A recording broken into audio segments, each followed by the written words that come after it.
দেয়াটা খুব একটা বড় ব্যাপার না। মানে এক্স্যাক্টলি আমাদের মনোভাবে ওইটা হয়ে গেছে যে এটা একটা অতিরিক্ত খরচ। এটার প্রয়োজনীয়তা নাই। প্রয়োজনীয়তা প্রবলেম হয়ে গেছে ওইখানে। খরচটা প্রবলেম না, প্রয়োজন নাই। এই জিনিসটা আমাদের মানুষের মাথায় ঢুকে গেছে মোটামুটি। আমি তোমাকে এখানে ছোট একটা জিনিস জি অ্যাড ভাই, করি, জি। বা তোমার এই কথার সাথে অ্যাড করি। ধরো আহ, আমি আমার ক্লায়েন্টদের প্রতি শ্রদ্ধা রেখেই বলছি যে দে আর ওকে টু ইনভেস্ট ইন টাইলস, হ্যাঁ, মার্বেল। হ্যাঁ। 100 টাকার জায়গায় 300 টাকা তারা ওগুলা খরচ টপ করবে, কোনো ক্লাস সমস্যা লাগবে। না, ওগুলা সবকিছু তারা হ্যাঁ, লাগাবে, হ্যাঁ। ঠিক আছে। কিন্তু এই লাগানোর মধ্যে যে একটা কালার কম্বিনেশন, তারপরে হচ্ছে একটা আছে না, একটা একটা কোজিনেস, একটা কমফোর্ট, আই কমফোর্ট, তোমার সবকিছু, একটা মিক্সিং এর ব্যাপার আছে, চোখের আরামের চোখের ব্যাপার আরামের আছে। ব্যাপার আছে, হ্যাঁ। এই ব্যাপারগুলো কিন্তু তুমি কখনোই ধরো হ্যাঁ ঠিক আছে, একজনের পার্সন টু পার্সন তো টেস্ট তো ভ্যারি করে। আমি বলছি না যে সে করলে ভুল হবে বা একজন ক্লায়েন্ট করলে ভুল হবে, আমি সেটা বলছি না। কিন্তু যখন কোনো একজন প্রপার কনসালটেন্ট থেকে যখন এই ব্যাপারে সে একটা গাইডেন্স পাবে, মোটামুটি শিওর যে তুমি একটা কথা বলছো, বিমের প্রবলেমও কখনো হবে না, ওইটাই কস্টের প্রবলেমও বলতেছি। হবে না, এই প্রবলেমগুলো হবে না। সে দিন শেষে কিন্তু একটা ভালো জিনিস পাবে। যেই চ্যালেঞ্জটা আসলে আমরা অনেক সময় ফেস করি, অনেস্টলি যেটা ফেস করি, সেটা হচ্ছে এখানেও একটা মাইন্ডসেটের ইস্যু আছে, যে যেটা তুমি খুব নাইসলি এক্সপ্লেন করেছো, তোমার আন্ডারস্ট্যান্ডিং তুমি বলেছো যে আমি একজনকে হায়ার করছি, আমার কাছে মনে হচ্ছে বেশি। হ্যাঁ। প্রবলেম যেটা হয়, তাদের এই মাইন্ডসেটটা একটা সমস্যা, বলছে না আমি মনে হয় একজনকে নিলে কি দরকার, মানে আই আই ওইটাই ক্যান অতিরিক্ত সেভ খরচ। এটা দ্যাট মানে অ্যামাউন্ট। দরকার হচ্ছে না হ্যাঁ, এরকম একটা হ্যাঁ, মনোভাব। সেটাই।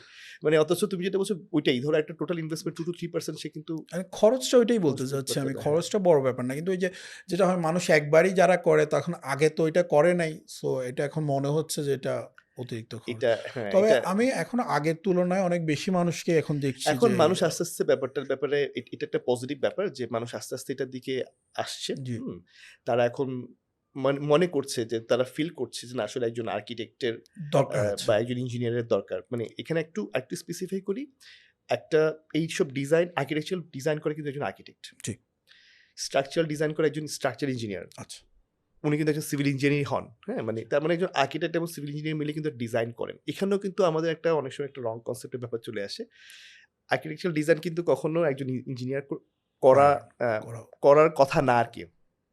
আবার একটি স্ট্রাকচারাল ডিজাইনে কিন্তু একজন আর্কিটেক্ট করার কথা না। একদম। এখানেও কিন্তু কাজের ভাগ আছে, ঠিক আছে। আমাদের এখানে তো একসাথেই করে এখানে অনেকে ইঞ্জিনিয়ার একসাথে অনেক সময় একসাথে করে ফেলে, আমি জানি না কিভাবে করে, বাট এটার কাজগুলো আসলে খুব স্পেসিফিক করে। এখানে যখন বড় বিল্ডিং হয় তখন ইলেকট্রিক্যাল ইঞ্জিনিয়ারিং হতে পারে, ইলেকট্রিক্যাল ডিজাইন হতে পারে, সেগুলো কিন্তু একজন ইলেকট্রিক্যাল ইঞ্জিনিয়ারিং করা উচিত। বড় বড় বিল্ডিং এ কিন্তু প্লাম্বিং যেই হ্যাঁ, ডিজাইনগুলো হয় ওগুলো কিন্তু একজন মানে প্রতিটা সেক্টরের জন্য একজন আলাদা, আলাদা আলাদা। লোক থাকছে। জি, তো সেটা তো স্বাভাবিক। প্রতিটা স্পেশালাইজড যখন মানুষ থাকবে সেটার কাজ তো অবভিয়াসলি এক্স্যাক্টলি, বেটার হবে। এক্স্যাক্টলি। তো আমাদের তাহলে ওই কাজটাই করতে হবে যে আমাদের এটাই মনে রাখতে হবে যে আমাদের যত ছোট হলে আমরা আর্কিটেকচার হেল্প নিতে আমি পারছি। আমি আমি আমি আমার নিজে একটা যে আর্কিটেকচার ফার্ম ওন করছি এর জন্য বলছি না। জি, আমার কাছে মনে হয় যে to make your investment worth, সেজন্য আসলে একজন আর্কিটেক্টের বা একজন স্পেশালিস্টের কনসালটেন্সি নেওয়া উচিত বলে না, আমি আমি মনে ওটাই করি। চিন্তা করছি। কারণ যত ছোট ঘরই হোক ইনভেস্টমেন্টটা খুব কম না। হ্যাঁ, মানে একেবারে ইনভেস্টমেন্ট একেবারেই যেই কম না। ঘর বানাক, একতলা, দুইতলা যাই বানাক, বা বেশিরভাগ মানুষই দেখা যায় যে পুরো একটা লাইফের সঞ্চয়ে এক্স্যাক্টলি। ইনভেস্ট করতে চায়। তো সেক্ষেত্রে একটা সৌন্দর্যটা একটা নিজে থাকবে, একটা ওখানে একটা নিজের ব্যাপার আছে। এক্স্যাক্টলি। সো ওই জায়গায় আমি মনে করি যে এই ধরনের ইনভেস্টমেন্ট আসলে একজন স্পেশালিস্টের সাপোর্ট নেওয়া বা হেল্প নেওয়া খুব দরকার।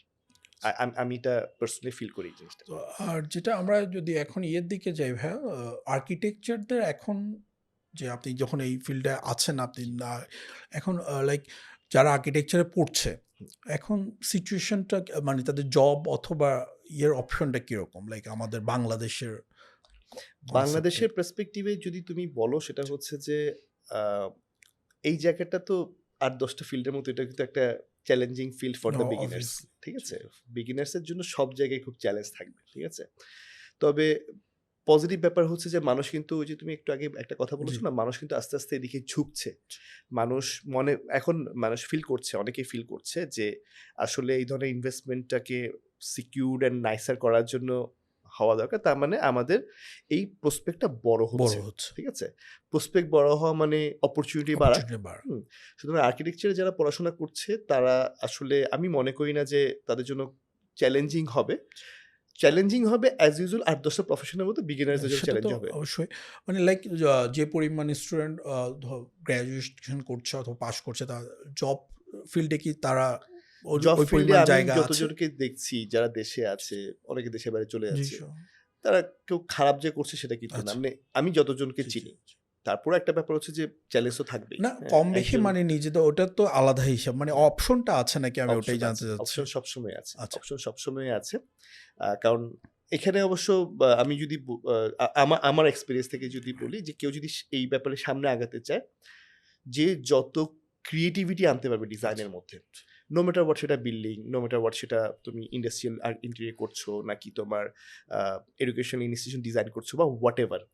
তুমি যত বেশি ক্রিয়েটিভিটি আনতে পারবা, তোমার পোর্টফোলিও যত বেশি ভারী হবে এই জি। ধরনের কাজ দিয়ে, তোমার কাজের জায়গাটা তখন আরো বড় হতে থাকবে। মানে মানুষ তোমাকে চিনবে, জানবে, মানুষ তখন কাজ তোমাকে করা হায়ার পাওয়া করবে। তখন হ্যাঁ, আরো তোমার উপর সুবিধা একটা হবে। ট্রাস্ট ক্রিয়েট হবে। তোমার উপর একটা তোমাকে তখন নেওয়ার জন্য মানুষ হয়তো অনেক বেশি ইন্টারেস্টেড ফিল করবে যে না আমি তাকে দিয়ে কাজটা করাতে চাই। যেটা আমাকে অনেক সময় হয় যে আমি চাই স্থানাঙ্ক কাজটা করুক। আমি মনে করি এটা আমাদের একটা অ্যাচিভমেন্ট যে না, অনেকে শিওর। ঠিক করে নিয়েছে স্থানাঙ্কে যে আমি স্থানাঙ্ক দিয়ে কিছুটা কাজটা করাবে। আপনাদের ইমেজ কয়েকটা অফিসের ডিজাইন দেখেছি আমার জি। চিটাগাং এর হিসাবে তো আমার খুবই পছন্দ হয়েছে। মানে চিটাগাং তো আমাদের ওরকম খুব একটা অফিসের দিকে এখন শুরু হয়েছে। এর আগে তো খুব একটা ছিল না যে হ্যাঁ, অফিসের হ্যাঁ। সাজানোর ব্যাপারটা, ডিজাইনের এখন ব্যাপারটা। কনসেপ্ট আসলে হ্যাঁ, অনেক ওই কাজগুলো আমার চেঞ্জ হচ্ছে। কতগুলোই সুন্দর হয়েছে। এক্সাক্টলি। হ্যাঁ, আমরা আরেকটা যেটা আপনি আমাদেরকে বললেন যে ছোট থেকে আপনার বিজনেসের প্রতি একটা জি। ক্রেজ ছিল। ভাইয়া আর কি আপনার এখন কি entrepreneurial আচ্ছা। জার্নিতে আমরা বলবো এখন কি করছেন আর? আমি আমার স্থানাঙ্ক তো আছেই। স্থানাঙ্ক আর্কিটেকচারাল আচ্ছা, ফার্ম জি, সেটা তো আছেই।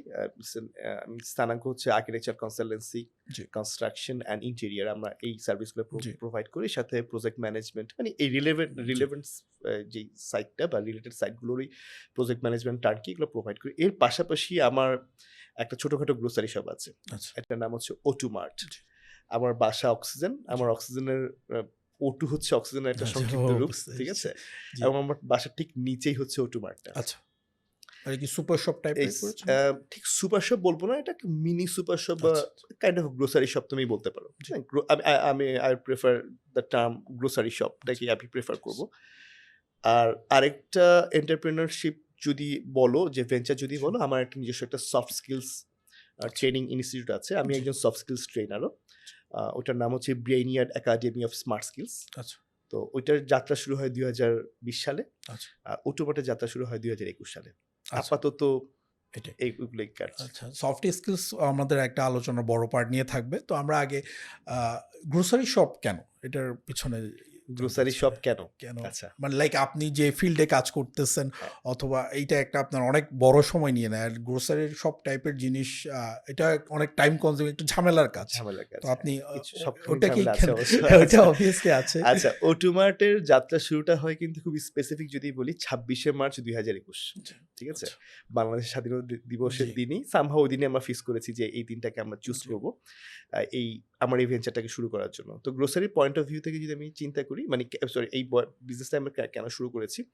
এখানে একটা কারণ হচ্ছে তখন কিন্তু করোনা চলছিল। তোমার মনে হয় হ্যাঁ, ২০২১ কিন্তু একটা 2021 প্যান্ডেমিক এর জি, সময়। হ্যাঁ? আর আমার বাসার নিচে একটা খালি স্পেস পড়েছিল। আচ্ছা। অ্যান্ড আমার তখন মনে হচ্ছিল যে হঠাৎ করে যখন আমাদের আলোচনার শুরুতে একটা কথা তুমি বলেছ যে জি, যাদের একটু টাকা পয়সা আছে তারাই হ্যাঁ, কিন্তু আর্কিটেক্টকে হায়ার করছে বা ইঞ্জিনিয়ারকে হায়ার করছে।